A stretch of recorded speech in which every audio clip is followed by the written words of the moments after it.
যাদের কাছে আমাদের সর্বনিম্ন এই পরিমাণ ক্যাশ টাকা আছে 50 থেকে 60,000 টাকা, একটু বাড়াই বললাম, 52,500 টাকা আসে বর্তমান রূপার বাজার মূল্য 52.5 ভরি।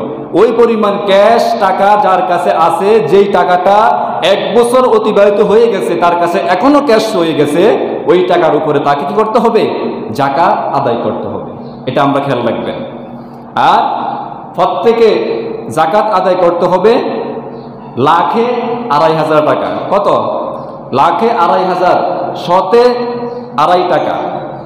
এভাবে আমার কাছে কত টাকা আছে ওই হিসাবে আমাদের কি করতে হবে? যাকাত আদায়কে। যে মাহে রমজান মাস দিয়েছেন রহমতের মাস, এই রহমতের মাসটাকে আল্লাহ তাআলা রহমত দিয়ে, মাগফিরাত দিয়ে, নাজাত দিয়ে আল্লাহ তাআলা এই মাসটাকে সাজিয়েছেন। আল্লাহ তাআলা এই মাসে অগণিত রহমত তার বান্দার উপরে প্রেরণ করেন। আল্লাহ তাআলা এই মাসে বান্দার জীবনের গুনাহ খাতাগুলো তওবার মাধ্যমে আল্লাহ তাআলা ক্ষমা করে দেন এবং আল্লাহ তাআলা জাহান্নাম থেকে মুক্তি দান করেন। এই জন্য আমরা বেশি বেশি এই মাসে আল্লাহ তাআলার রহমত চাইব এবং নিজের গুনাহ খাতা আল্লাহ তাআলার কাছে ক্ষমা চাইব, বেশি বেশি তওবা করব এবং জাহান্নাম থেকে আল্লাহ তাআলার কাছে আমরা মুক্তি চাইব। তো রমজান মাসে অনেক আমলের বিষয় আছে, করণীয় বিষয় আছে। এই জন্য রমজান মাসটা ইবাদতের মাস বলা হয়। তো রমজান মাসে বিশেষ করে আমরা যে একটা ইবাদত করি, যে একটা আমল, যা ইসলামের ভিত্তির যে 5টা খুঁটি আছে, এর ভিতরে একটা স্তম্ভের ভিতরে আমরা যে কাজটা, যে আমলটা আমরা বেশি রমজান মাসে আদায় করার চেষ্টা করি, সেটা হলো কি? যাকাত। যাকাত এমন একটি ইবাদতের পর্যায়ে পড়ে যে আল্লাহ তাআলা কোরআনুল কারিমে নামাজের পরেই যাকাতের কথা বলছেন। বেশিরভাগই কোরআন আয়াতে আল্লাহ তাআলা আকিমুস সালাতা ওয়া আতুজ যাকাত, নামাজের পরেই কি? যাকাতের স্থান। কালেমা, নামাজ, তারপরে কি? যাকাত। গুরুত্ব, নামাজের পরে যাকাতের স্থান। তাহলে এটা কত বড় একটা ইবাদতের বিষয় যে নামাজের পরে যাকাত। আর আল্লাহ তাআলা কোরআনুল কারিমে বিভিন্ন জায়গায় নামাজের পরে কি বলছেন? যাকাত আদায় কথা বলছেন। ওয়াকিমনাস সালাতা ওয়া আতিনাজ যাকাতা ওয়া আতিনাল্লাহ ওয়া রাসূলা। আল্লাহ তাআলা বলেন, তোমরা নামাজ কায়েম করো, যাকাত আদায় করো এবং আল্লাহ ও তার রাসূলের অনুগত্য করো। কি বলছেন? যে তোমরা নামাজ কায়েম করো, যাকাত তোমরা ঠিকভাবে কি করো? আদায় করো এবং আল্লাহ ও তার রাসূলের হুকুমগুলো তোমরা কি করো? মানো। তাহলে আমরা যে যাকাত আদায় করব, এই যাকাত কি আমার ব্যক্তিগত নিজস্ব সম্পদ? আমি এরকম অলৌকিকভাবে এরকম সম্পদ পেয়েছি যেটার মালিক কেউ না, এই সম্পদ থেকে দান করব? না, আমার এই সম্পদের মালিক একজন আছেন। আমার এই সম্পদের একজন আছেন কিনা? একজন আছেন। সে কে? আল্লাহ তাআলা। আমার আপনার অসংখ্য অর্থ সম্পদ, অসংখ্য ব্যবসা বাণিজ্য, আমি অসংখ্য বড় এরকম শিল্পপতি, ধন দৌলতের মালিক, কিন্তু এই আমি মালিকের চেয়েও কি আরেক মালিক আছে, যে মালিক আমাকে সম্পদ দিয়েছেন, তিনি হলো কি? আসল মালিক।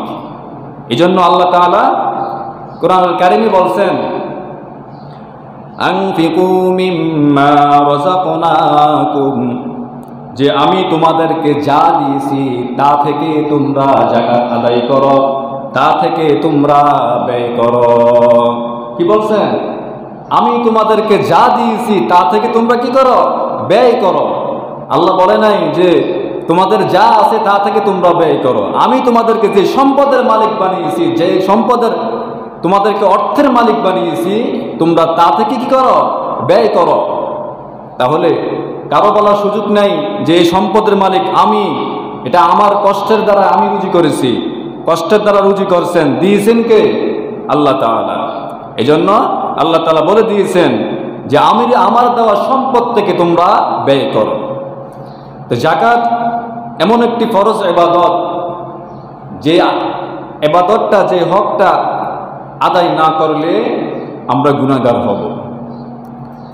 যে জাকাতের কথা আল্লাহ তাআলা যেহেতু নামাজের পরেই বলছেন ওয়াকিমুস সালাতা ওয়া আতুজ যাকাত, তোমরা নামাজ পড়ো, নামাজ কায়েম করো এবং জাকাত আদায় করো। তাহলে জাকাত কে আদায় করবে, কারা আদায় করবে, কাদের উপরে জাকাত ফরজ? ইসলামের ভিত্তি কয়টি? 5টি, কালেমা, নামাজ, রোজা, হজ, জাকাত। 3টা জিনিস এরকম সকলের উপরে কি ফরজ? কালেমা বিশ্বাস করতে হবে, এটা কি বিশ্বাসের বিষয়, না হলে ঈমান থাকবে না। কালিমার পরে কি নামাজ, ইবাদত, আল্লাহ তাআলার ইবাদত হলো কি নামাজ আদায় করতে হবে, নামাজ কায়েম করতে হবে। তারপরে আরেকটা হলো রোজা, এটা হক অর্থ এরকম ধনিত্ব ব্যক্তি বা গরিব ব্যক্তি হোক, সুন্দর না হয় কালো, সকলের উপরে 3টা কি ফরজ। আর হজ এবং জাকাত এই 2টা জিনিস যাদেরকে আল্লাহ তাআলা ধন দিয়েছেন, মাল দিয়েছেন, ধনত্ববান বানিয়েছেন, অর্থ সম্পদ দিয়েছেন, তাদের উপরে কি ওই 2টা ফরজ। তো জাকাত কতটুক পরিমাণ অর্থ সম্পদ থাকলে জাকাত আদায় করতে হবে, যে ওইটুক পরিমাণ অর্থ আমার কাছে আছে কিনা, বা আমার উপরে এত সম্পদ আছে বা এতটুকু অর্থ আছে, এই অর্থ দ্বারা আমার উপরে জাকাত ফরজ হয়েছে কিনা এটা আমাদের কি জানতে হবে। যদি আমার কাছে এতটুকু অর্থ থাকা, সম্পদ থাকা সত্ত্বেও আমি জাকাত আদায় না করি, তাহলে আমরা গুনাহগার হব। তো সেই ক্ষেত্রে যে জাকাতের মাসআলা হলো যে কোনো মানুষের কাছে যদি 7.5 ভরি স্বর্ণ বা 52.5 ভরি রূপা এই পরিমাণ সম্পদ যার কাছে থাকে, তার উপরে কি জাকাত ফরজ। কারো কাছে স্বর্ণ নাই, রূপা আছে, বা রূপা নাই স্বর্ণ আছে, যে কোনো একটা আছে, তার উপরে কি জাকাত ফরজ। আর কারো কাছে স্বর্ণ নাই, রূপা নাই, কিন্তু তার কাছে স্বর্ণ পরিমাণ অথবা রূপা পরিমাণ অর্থ টাকা তার কাছে আছে, তাহলে কি তার উপরে জাকাত ফরজ। কারো কাছে ওই পরিমাণ স্বর্ণ নাই, ওই পরিমাণ টাকাও নাই, ওই পরিমাণ রূপাও নাই, যদি তার কাছে তার ব্যবসায়িক মাল ওই পর্যায়ে থাকে এবং তার কাছে কিছু অর্থ থাকে, ওই ব্যবসায়িক মাল এবং অর্থ মিলাইয়া যদি এরকম 52 ভরি যদি রূপ্য মূল্য দাম তার কাছে থাকে, তাহলে কি তার উপরে জাকাত ফরজ। আমাদের সমাজে, আমাদের দেশে এখন জাকাত এরকম 100%-এর ভিতরে প্রায় 90% লোকের উপরে জাকাত ফরজ হয়ে গেছে। কেননা স্বর্ণ 7.5 ভরি স্বর্ণের দাম আপনার আসে বর্তমান বাজার মূল্য, যেটা 22 ক্যারেটের স্বর্ণ, এটা প্রায় 60 থেকে 63 বা 66 হাজার টাকা ভরি।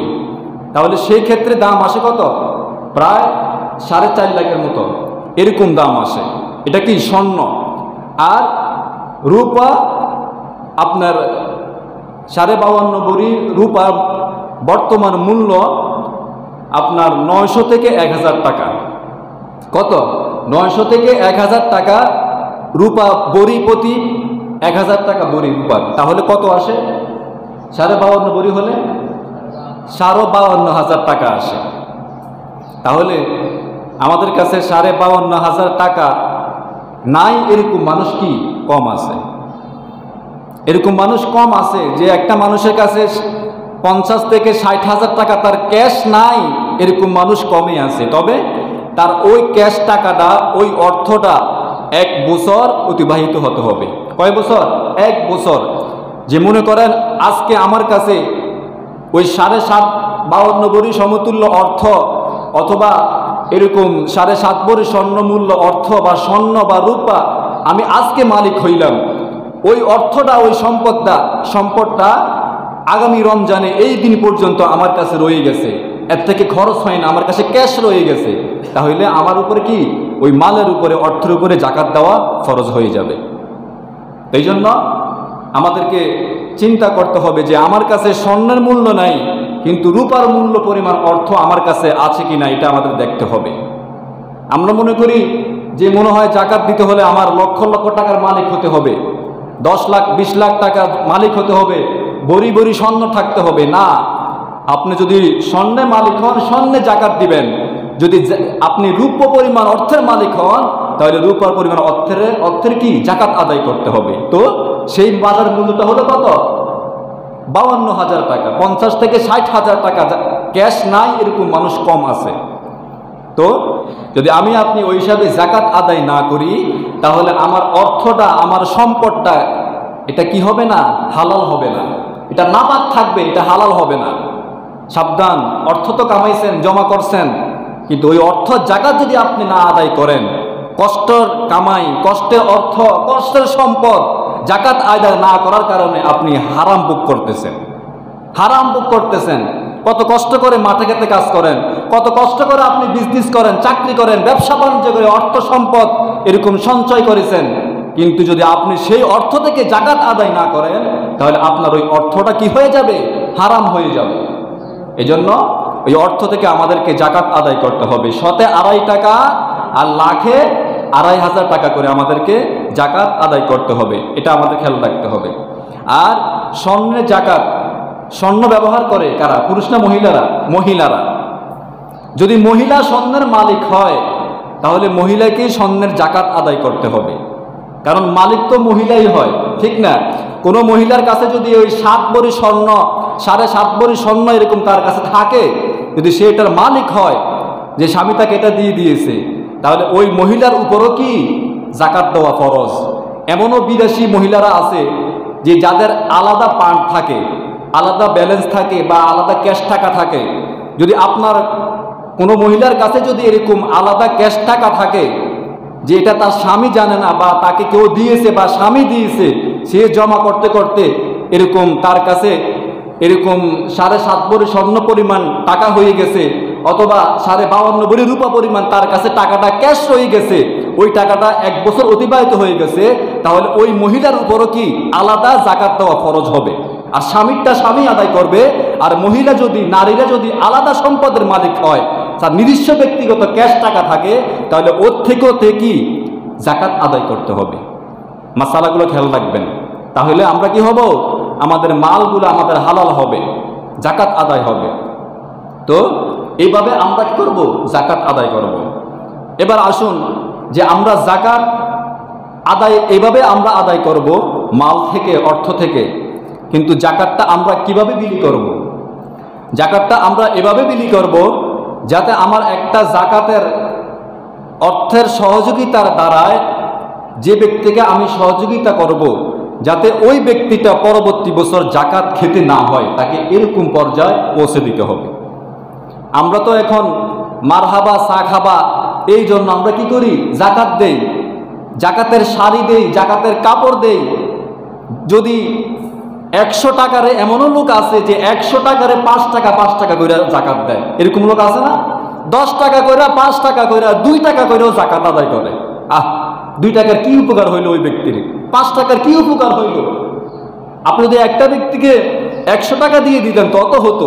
এমনও লোক আছে যে 100 টাকাকে 10 ভাগ করে 10 জনকে দেয়, তাহলে ওই ব্যক্তি 10 টাকা পেয়ে তার কি এরকম সমস্যা সমাধান হবে? আমাদেরকে জাকাতটা সঠিকভাবে আদায় করতে পারলে কি এটা একটা মানুষের কল্যাণ হবে, উপকার হবে। আমরা তো এখন জাকাত আদায় করে বেশিরভাগ মানুষ যারা শিল্পপতি আছে, বিভিন্ন কাপড় দিয়ে, শাড়ি বা লুঙ্গি দিয়ে। দেখেন, আপনি শাড়ি লুঙ্গি জাকাত আদায় করার আপনার উত্তম হলো কি দ্বারা? অর্থ দ্বারা, টাকা দ্বারা জাকাত আদায় করা উত্তম। টাকা দ্বারা কি জাকাত আদায় করা উত্তম। কেননা আপনি যে ব্যক্তিকে জাকাত দিবেন, ওই ব্যক্তির অনেক সমস্যা থাকতে পারে, তার অনেক কি এরকম চাহিদা থাকতে পারে যেটা টাকা ছাড়া সে সমাধান করতে পারে। কিন্তু আপনি তাকে একটা লুঙ্গি ধরায় দিলেন, একটা শাড়ি ধরায় দিলেন, বা আপনি তাকে 100 টাকা দিলেন, তে কোনো সমাধান হবে? হবে না। এই জন্য বিভিন্ন শিল্পপতিরা কি করে? তারা তাদের মর্যাদা বৃদ্ধি করার জন্য, তাদের প্রশংসা আরো উন্নত হওয়ার জন্য তারা কি করে? বিভিন্ন শাড়ি কাপড় বিলি করে। কেননা আমার দেওয়া একটা সৎকা করা যদি শাড়ি, একটা কাপড়, একটা লুঙ্গি পরে, রাস্তা দিয়ে একটা লোক হাঁটলে বলবে লুঙ্গিটা কে দিয়েছে? অমুকে দিয়েছে। তোমাকে শাড়িটা কে দিয়েছে? অমুকে দিয়েছে। তাহলে ওই ব্যক্তির নাম হলো। এজন্য অর্থ দিয়ে জাকাত আদায় করা উত্তম। আর আপনি যে শাড়ি বা লুঙ্গি দিয়ে জাকাত আদায় করলেন, যাকে দিয়েছেন তার থেকে আপনি ওই শাড়ি লুঙ্গি যার থেকে ক্রয় করেছেন যেই দোকানদার থেকে আপনি কিনেছেন ওই জাকাত খানাওয়াল্লা থেকে ওই কিনা ব্যক্তির বেশি লাভ হয়েছে, ঠিক কিনা? কারণ ওই ব্যক্তি এক চালানে মনে করেন যে 10,000 5,000 শাড়ি কারো বিক্রি করছে, তার লাভ হয়েছে না? তার লাভ হয়েছে। আর যাকে আপনি 200 টাকা 300 টাকা দামের একটা লুঙ্গি শাড়ি দিলেন, তার কি লাভ হলো? তাও আবার এক দোয়া দিলে শেষ, এক দোয়া দিলে কি শেষ। কারণ এখন ভিআইপি শাড়ি আর জাকাতের শাড়ি কিন্তু আলাদাভাবে তৈরি হয়, হয় না? আলাদাভাবে তৈরি হয়। যেটা ভিআইপি কাপড়, ভিআইপি শাড়ি, এটা বছর চলে যায়। আর যেটা জাকাতের শাড়ি, এটা একেবারে সর্বনিম্ন মানের হয়, যেটা এক দোয়া দিলেই শেষ হয়ে যায়। তাহলে আপনি কিসের জাকাত আদায় করলেন? এই জন্য উত্তম হলো কি, টাকা দিয়ে, অর্থ দিয়ে জাকাত আদায় করবেন। এমনভাবে আদায় করবেন যাতে আমার সমাজের একটা লোককে আমি জাকাত দিয়েছি, ওই লোকটা যাতে আগামী বছর তার জাকাতের জন্য কারো কাছে হাত পাততে না হয়, এমনভাবে জাকাত আদায় করবেন। কেননা একটা মানুষের উপরে যদি 50,000 1 লক্ষ টাকা জাকাত ফরজ হয়, ওই 50,000 1 লক্ষ টাকা যদি কোনো হতদরিদ্র জাকাত খানেওয়ালা ব্যক্তিকে দেয়, তাহলে ওই ব্যক্তি পরবর্তী জাকাত খেতে হয় না। কেননা আপনি যদি 1 লক্ষ টাকা আপনার উপর জাকাত হয়েছে বা 50-60 হাজার আপনার উপর জাকাত ফরজ হয়েছে, আপনি তাকে একটা গাড়ি কিনে দেন বা তার রুজি করার জন্য তাকে একটা ছোট দোকানের ব্যবস্থা করে দেন, তাহলে ওই ব্যক্তি আর পরবর্তীতে জাকাত খেতে হবে না। আর যদি আপনার একা দ্বারা সম্ভব না হয়, আপনার জাকাতের পরিমাণ আরো কম, তাহলে আপনি সমাজের কয়েকজনে মিলে আপনার জাকাতের টাকাটা একসাথে করে আপনার সমাজের 1 জন বা 2 জন বা 3 জন লোকের উপকার করেন, যাতে ওই ব্যক্তিকে পরবর্তী বছর আর জাকাতের জন্য কারো কাছে কি হাত পাততে না হয়। এটা খেয়াল রাখবেন, তাহলে জাকাতটা সঠিকভাবে আদায় করা হবে। তো জাকাত আদায় করার ক্ষেত্রে আরো সহজ একটা উপায়, কারণ আমরা তো মনে করি যে আমাকে একসাথে এতগুলা টাকা জাকাত দিতে হয়। অনেকে কষ্টের কারণে, কষ্ট লাগে, মায়ার কারণে জাকাত আদায় করে না। এত টাকা আমি জাকাত দিয়ে দিব, কষ্ট লাগে, আমি এত কষ্ট করে কামাই করেছি, 1 লক্ষ টাকা জাকাত আসছে, 2 লক্ষ টাকা জাকাত আসছে। আরে ভাই, কারো কারো তো আমাদের দেশে যারা শিল্পপতি, তাদের এরকম 1 কোটি টাকা জাকাত আসে না? আসে। তো সবাই কি আদায় করে না? তো মায়া চলে আসে যে হ্যাঁ, আমার এত টাকা আমি কিভাবে দেই। হ্যাঁ, জাকাত দেওয়ার সুন্দর একটা সিস্টেম আছে, সিস্টেমটা বলে দেই। যদি আপনি জাকাত আপনি একসাথে আদায় করতে পারেন, আবার আপনি ভিন্ন ভিন্নভাবে কি জাকাত আদায় করতে পারেন। কোনো মানুষের উপর জাকাত ফরজ হয়ে থাকে, যে তার কাছে ওই জাকাত পরিমাণ সম্পদ রয়েছে, তাহলে আপনি চাইলে যে 1 বছরের ভিতরে আপনি এই জাকাতটা কি আদায় করতে পারেন। যেমন আজকে আপনার সমাজে একজন লোক বিপদে পড়েছে, একজন লোক অসুস্থ হয়েছে, একজন লোকের সাহায্য দরকার, আপনি তাকে সাহায্য করেছেন। আবার আরেকদিন আরেকটা লোক সমস্যার জন্য আসছে, তাকে সাহায্য করেছেন। এরকমভাবে যদি আপনি একে একে সাহায্য করেন, তাহলে কি হয়ে যায়? আপনার জাকাতটা আদায় হয়ে যায়। আপনাকে একসাথে ওই 1 লাখ 2 লাখ টাকা জাকাত আদায় করতে গেলে আর কি লাগবে না? কষ্ট লাগবে না, কষ্ট লাগবে না। তো আপনি যদি সারা বছর দান করতে চান, জাকাত আদায় করতে চান, তাহলে আপনি একটা হিসাব রাখবেন, নিয়ত রাখবেন যে আমি আমার এই অর্থটা আমার জাকাত থেকে উম্মকের এই সমস্যার কারণে আমি কি করছি? দান করছি। এরকমভাবে দান করেন, সারা বছর লাগে আপনি দান করেন, তাহলে কি হবে না? আপনার উপর একটা ভার চলে আসবে না, একসাথে অনেকগুলো টাকা আদায় করতে হবে না, আপনার সারা বছর আপনি জাকাত আদায় করে ফেললেন। এই হলো একটা সুন্দর সিস্টেম। তাহলে আমরা কি করব? এই জাকাত যাদের উপরে ফরজ, আমরা জাকাতগুলো আদায় করব। আর জাকাত কিভাবে বিলি করব? আমরা কি এই সিস্টেমগুলো অনুযায়ী আমরা জাকাত বিলি করব, যাতে আমার জাকাতের দ্বারা একটা লোকের উপকার হয়। এভাবে আমাদেরকে জাকাত আদায় করতে হবে। এবার আসুন, যে ফিতরা আদায় করতে হবে, যে ফিতরা সকল মানুষের উপরে ফিতরাকে আদায় করতে হবে। তো বর্তমানে যা ইসলাম ফাউন্ডেশন থেকে ফিতরা ধার্য করা হয়েছে, সর্বনিম্ন 70 টাকা। কত? 70 টাকা প্রত্যেক মাথা পিছু ফিতরা কত? 70 টাকা করে আদায় করতে হবে। চাইলে আপনি 70 না, 80, 90, 100, 200, 300 টাকা করেও কি আদায় করতে পারেন। সর্বোচ্চ হলো 2310 টাকা ফিতরা। কত? 2310 টাকা সর্বোচ্চ ফিতরা। তো আপনার জন্য সর্বনিম্ন হলো কত? 70 টাকা। যদি আপনার ক্ষমতা থাকে 100 টাকা দেওয়ার, আপনি 100 টাকা দিবেন, তার বিনিময়ে আপনি অসংখ্য সওয়াবের মালিক হবেন। আপনার সম্ভব না, তাহলে আপনি 70 টাকা দেন। কিন্তু আপনার সম্ভব থাকলে আপনি 70-এর ভিতরে থাকবেন না, আপনি 100, 200, 300 পারেন, মাথা পিছু কি ফিতরা আদায় করে নেবেন। এটা আমাদের খেয়াল রাখবেন। তাহলে আমাদের এই মালের দ্বারা আমাদের সম্পদগুলা জাকাতের দ্বারা কি হবে? পবিত্র হবে, হালাল হবে। এভাবে আমাদেরকে জাকাত আদায় করতে হবে। তাহলে এই রমজান মাসে জাকাত আদায় বেশি কি জন্য করে? কারণ রমজান মাসে একে কত? 70, 1 গুণে 70 গুণ সওয়াব হয়। একটা আমল করলে 70 গুণ কি হয়ে যায়? বৃদ্ধি হয়ে যায়। এই জন্য আপনাকে রমজান মাসেই জাকাত আদায় করতে হবে এমনটা না। যখনই আপনার উপরে জাকাত ফরজ হয়ে যায়, যখনই আপনার সম্পদটা 1 বছর অতিবাহিত হয়ে যায়, তখনই আপনার উপরে জাকাত ফরজ। হয়তো আমরা রমজানে আদায় করি এই জন্য যে রমজান মাসে কি ফজিলত বেশি, 1 এ 70 সওয়াব বেশি, ফজিলত বেশি। এই জন্য মানুষ কি করে? রমজানে বেশিরভাগই জাকাতটা আদায় করে। আপনি রমজান ছাড়াও সারা বছর আপনি জাকাত কি আদায় করতে পারবেন। তাহলে আমরা সুন্দরভাবে আমরা জাকাতগুলো আদায় করব এবং জাকাতের টাকাগুলো আমরা কি করব? সুন্দরভাবে বন্টন করব। এটা আমরা খেয়াল রাখবো। আর রমজান মাস যেহেতু শেষ পর্যায়ে চলে আসছে, শেষ পর্যায়ের এমন একটা ইবাদত আছে যেটা হলো কি? ইতিকাফ। ইতিকাফ এমন একটা ইবাদত, যে ব্যক্তি রমজান মাসের শেষের 10 দিন ইতিকাফ করলো, সে যেন 1000 মাস ইবাদত করলো। সুবহানাল্লাহ। 1000 মাস ইবাদত করলে যে সওয়াব, কোনো মানুষ যদি সবে কদর পেয়ে যায়, তাহলে তার আমলনামায় কি ওই পরিমাণ সওয়াব আল্লাহ তাআলা লিখে দিবেন।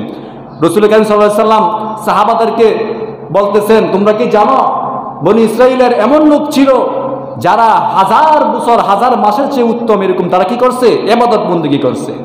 সাহাবারা শুনে তাদের মনে কষ্ট হয়ে গেল, ইয়া রাসূলুল্লাহ, তাহলে তো ওই পূর্ববর্তী নবীদের উম্মত থেকে আমরা পিছাইয়া যাব। তারা এত বছর হায়াত পাইছে, এত বছর ইবাদত করছে, আমাদের হায়াত তো 60-70 বছর, আমরা তো তাদের কি হব না? সমতুল্য হতে পারবো না। তো আল্লাহ তাআলা তার রসুলকে জানিয়ে দিলেন, রসুল তার সাহাবাদেরকে বলে দিলেন যে হ্যাঁ, আমি এমন একটি রাত্র আমার নবীকে দান করব। আর নবী যে বলেছেন আমি এমন একটি রাত্র আল্লাহ তাআলা আমাকে দিয়েছেন, আমার উম্মতদেরকে দিয়েছেন। সেই রাত্রটা হলো কি? লাইলাতুল কদর। যে ব্যক্তি লাইলাতুল কদর পেয়ে গেল, ওই ব্যক্তি যেন এরকম 1000 মাস ইবাদত করলে যে ফজিলত সওয়াব অর্জন করতে পারে, সে ওই অর্জন করতে পারলো। সুবহানাল্লাহ। তাহলে ওই শবে কদর পাওয়াটা নিশ্চিত মাধ্যম একমাত্র হলো কি? ইতিকাফ। ইতিকাফে বসার মাধ্যমে আপনি নিশ্চিত লাইলাতুল কদর আপনি পেয়ে যাবেন। তো সেই ক্ষেত্রে কি করতে হবে? আমাদেরকে ইতিকাফ করতে হবে। ইতিকাফ করতে হলে আমাদেরকে 20 রমজান সূর্য অস্ত যাওয়ার আগে মসজিদে আসতে হবে। আর চাইলে মহিলারাও ঘরে ইতিকাফ করতে পারে, যাদের কোনো ওজন নাই, সংসারিক কোনো চাপ নাই, কোনো ঝামেলা নাই।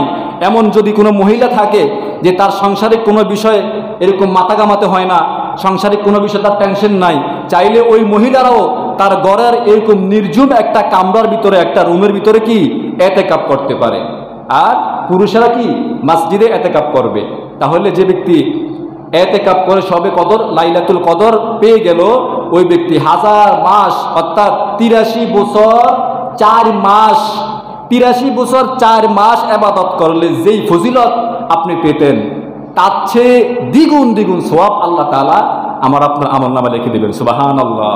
আল্লাহ তাআলা বলছেন যে এই কথা বলেন নাই যে 1000 মাস, এই কথা বলবেন যে 1000 মাসের চেয়ে উত্তম ফজিলত যে ব্যক্তি লাইলাতুল কদর পেয়ে গেল তার আমলনামায় দেওয়া হবে। সুবহানাল্লাহ।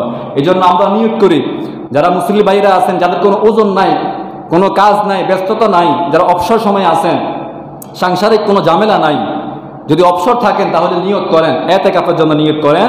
ইনশাল্লাহ 20 রমজান হলো কি বারে? সোমবার। তাহলে সোমবার বিকালবেলা সূর্য অস্ত যাওয়ার আগে যারা ইতিকাফ করবেন, ইতিকাফে নিয়ত করবেন, ইতিকাফে বসবেন, আমরা ইনশাল্লাহ মসজিদে চলে আসবো।